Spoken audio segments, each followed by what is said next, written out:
Victor is one of the most suspicious characters in this entire show, and there are many signs showing that he is obviously being used by the entity to deceive the people of this town for what is obviously an evil goal. It all matters. Everything you know, everything you've seen. That may be how we go home. Don't you want that? This is my home.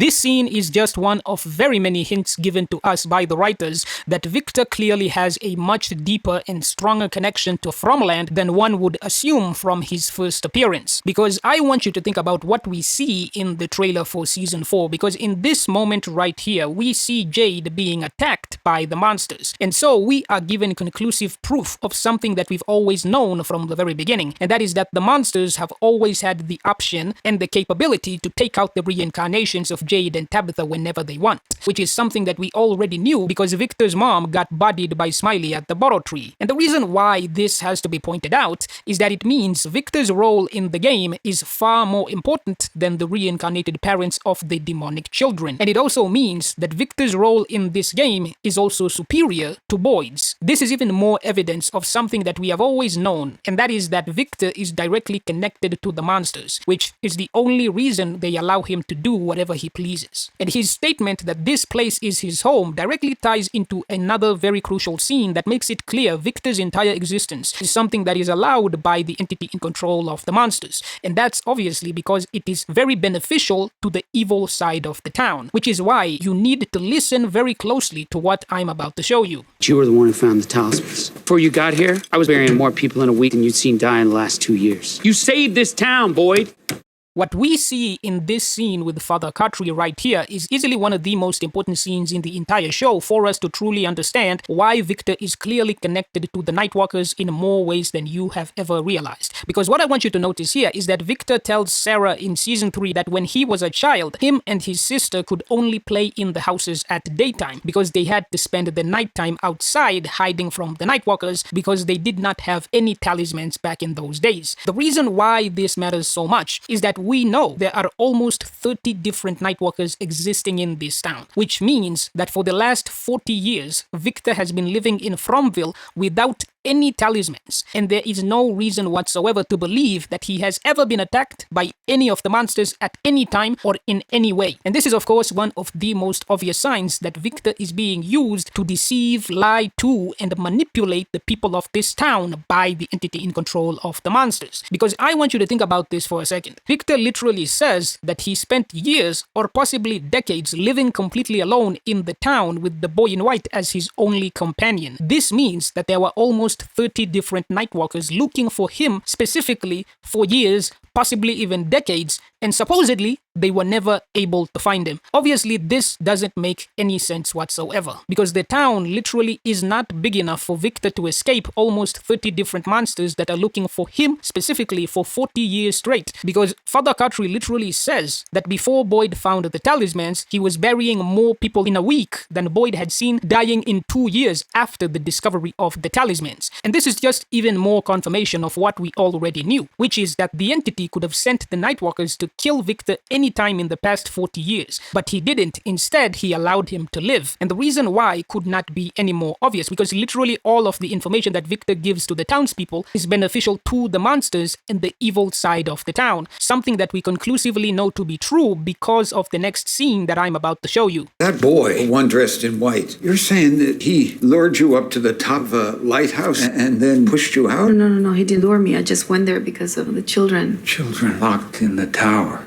This moment right here with Victor's dad is one of many obvious signs as to how Victor is clearly being used by the entity in control of the monsters to ensure that the humans can never win the game. Because I really want you to focus on how Victor's dad specifically says that Tabitha was lured to the top of the lighthouse by the boy in white. The reason this matters for you to understand is that it's one of many clues that the entire quest to save the children locked in the tower is purely just a scam created by the entity himself to give the townspeople false hope that they could ever escape or win the game. Because I want you to ask yourself a very simple question. Where does the idea of saving the children locked in the tower even come from? Well, this entire thing started when Victor made the claim that his sister told him that his mother went to the lighthouse to save the children locked in the tower. And this right here is how we know that the entire quest is a sham, because that one claim proves that the boy in white has been manipulating Victor's memories from the very beginning of this story so that he could deceive people like Tabitha into going to the lighthouse. And this is something heavily supported by what I'm about to show you. No, it wasn't Jasper. It was the boy in white. Everything lies here. The boy in white was trying to tell Christopher that to save the children, he would have to go through the tree. I told my mother what the boy in white said. That's why she left us. This right here is one of the biggest clues that the same being who appears as what we know as Victor's dad is also the boy in white, and he has been intentionally editing, erasing, and deleting parts of Victor's memories so that he can use Victor as a puppet to achieve his own personal goals of deceiving people into going to the lighthouse. Because I want you to think about what Victor actually says here and what he didn't say in this moment very carefully. Victor literally says that his mother only tried to go to the tree, and therefore she only tried to save the children locked in the tower, after he himself tells his own mother what he overheard the boy in white saying to Christopher. This directly means that Victor's mom did not know about the borrow trees, the demonic children, or that they were locked in the tower in the first place, which directly means that this man, pretending to be Victor's dad, is lying to the people of this town about those paintings that he claims were made by Victor's mom. And if you really think about it, if Tabitha, and therefore Victor's mom's reincarnation, is the one who is given this task to supposedly save the children locked in the tower, then why was the boy in white asking Christopher to go to the lighthouse instead of Victor's mom? None of this makes any sense. And if you really think about it, Tabitha has literally already been to the lighthouse, and surprise, surprise, there were no children locked in the tower. Not to mention, Victor's dad somehow knew that the boy in white lured Tabitha to the top of the lighthouse by changing his voice to sound like the Ankui children, despite the fact that there were only 2 people in that lighthouse. And Tabitha herself doesn't know that she was deceived by the boy in white. So the only logical conclusion to what we are seeing here is that the entire quest to save the children locked in the tower has been a scam from the very beginning, designed by the entity in control of the monsters, Victor's dad, who is also the boy in white, to deceive the fools living in this town into believing that they could ever win the game. And this is something proven beyond a shadow of a doubt by what I'm about to show you next. In the diner right now, was trying to figure out what it means that my mom got out. What do you think it means? Honestly, I don't think it means anything. This would make us suffer, is to give us hope. Maybe that's why I let her out. It's not your fear that feeds the forest boy. It's hope.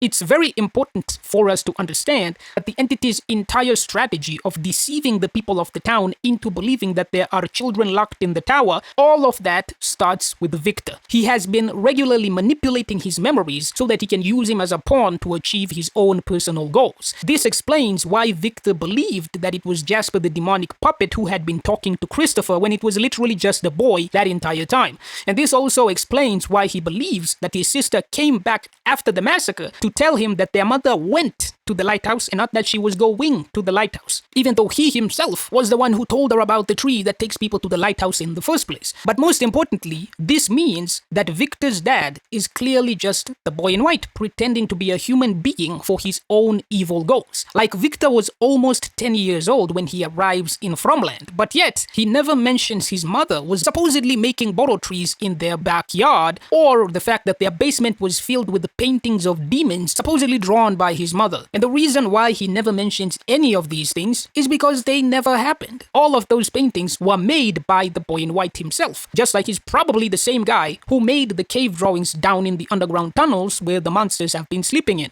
Like, the boy in white literally never appears in the town until after Tabitha brings Victor's dad back to the town. Like, it's so obvious they're the same being that it's crazy. The writers aren't even hiding it, it's literally in your face. But there's something else very important that we have to discuss because, this changes everything. I looked at the notes and I could hear the music. And the music just magically popped into your head. Doesn't that strike you as odd?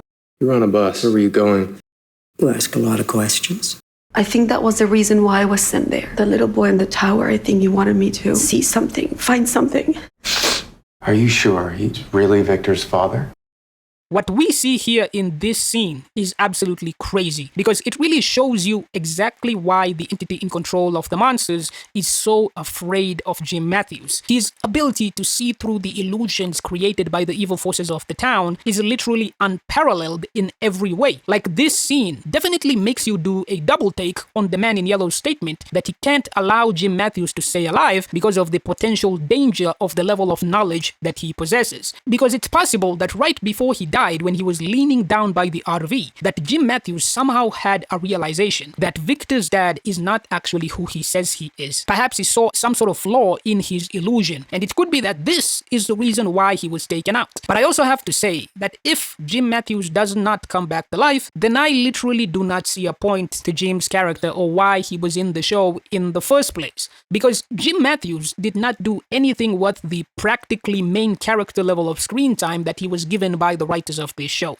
And the way he was killed off was incredibly disrespectful. Like, think about this. If Jade and Tabitha do not end up together, then what exactly was the point of saying that they were married to each other in their first lives? There was nothing forcing the writers to say that they were specifically married to each other. They could have literally just said that they were each married to some random person of the opposite sex who also lived in that same village. Because if you're not planning to get them together by the end of the show, then why would you, as a writer, have that plotline in the show? And if they do get together, then once again, I have to ask the same question, but in reverse. Why did they make Jim Matthews her husband and have him play such a prominent role in the show just so they can end up completely disrespecting him by saying that his wife was actually this other guy's soulmate? It's so dumb. They could have literally just had Tabitha already be divorced or be a widow, I don't know, and then she gets pulled into the town while she's in a car driving Julie and Ethan. But because they didn't do that, they've now put themselves in a very tricky situation here. Because Jim, as a character, he feels ultimately meaningless to me because they insulted him, disrespected him, then literally killed him off, tossed him aside like a piece of trash. It's crazy. And if you think they can actually wrap everything up by season 5, you are insane. It is not possible based on the incredibly complex nature of the lore of FromLand. And no, they didn't always plan to end the show in 5 seasons, and we already know that for a fact. Because if that was always the plan, they would have said in the official press release that announced the 4th season that they were only going to be doing 2 more seasons after the 3rd, but they didn't say that. And do you know what that means? It means that ending the show in season 5 was obviously not a creative decision made by the writers of the show. It was clearly an executive decision. Because when you really think about it properly, From is actually kind of an expensive show. Like, they've got all these houses out here that have basements and stuff, and I don't know if like MGM itself owns this land or if they've been renting all of this property this entire time, but either way, From doesn't really have any merchandise selling like what you would see from a franchise like Star Wars. So you can easily start to see why the executives at MGM Plus would decide to axe the show prematurely. Like, we already know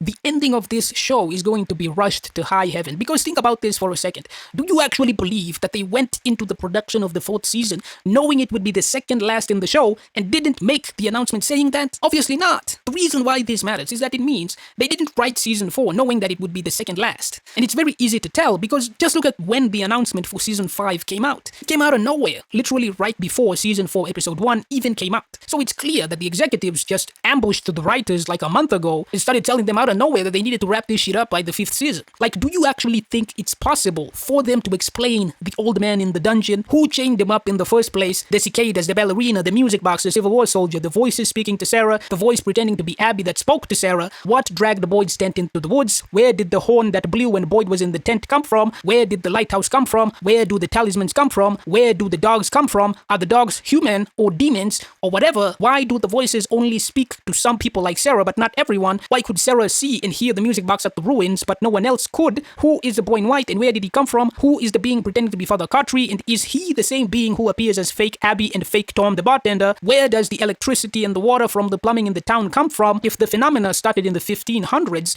then why is there a mid-20th century town in FromLand? Or if the phenomena started in the 1900s, then why is there a town from the 1500s in From? How did the Nightwalkers know there was an entity they could make a deal to sacrifice children to for immortality in the first place? Who is the person who claims to be Victor's dad? And how did he know that the boy in white lured Tabitha to the lighthouse when he wasn't there? Who created the bottle trees? If Victor's mom had been making paintings for years and had a bottle tree in the backyard of their house, then why didn't Victor remember any of that, and Tabitha had to go to Camden, Maine to get that information. If there are children locked in the tower, then why didn't Tabitha see any of them when she arrived? Why did Victor have to tell his own mother about how to save the children if she had already been making paintings of both the lighthouse and the children before coming into Fromland? Why did Victor's mother only go to the laboratory after Victor informed her of what he overheard the boy in white saying to Christopher if she already knew about saving the children in the first place? Why were the talismans in that stone hut? How did the man in yellow know to ambush Jim at the RV? How are people selected to come into the town in the first place? Why do the monsters keep allowing Boyd to live? What is the plan that they have for him? Why did Boyd's wife also have dreams of Fromland before she arrived? Why does the boy in white say the same phrase as the music box demon laughing at Boyd for setting it free? When did Boyd actually set whatever that thing that was laughing at him free? How has Victor survived 40 years in Fromland without being attacked by any of the monsters?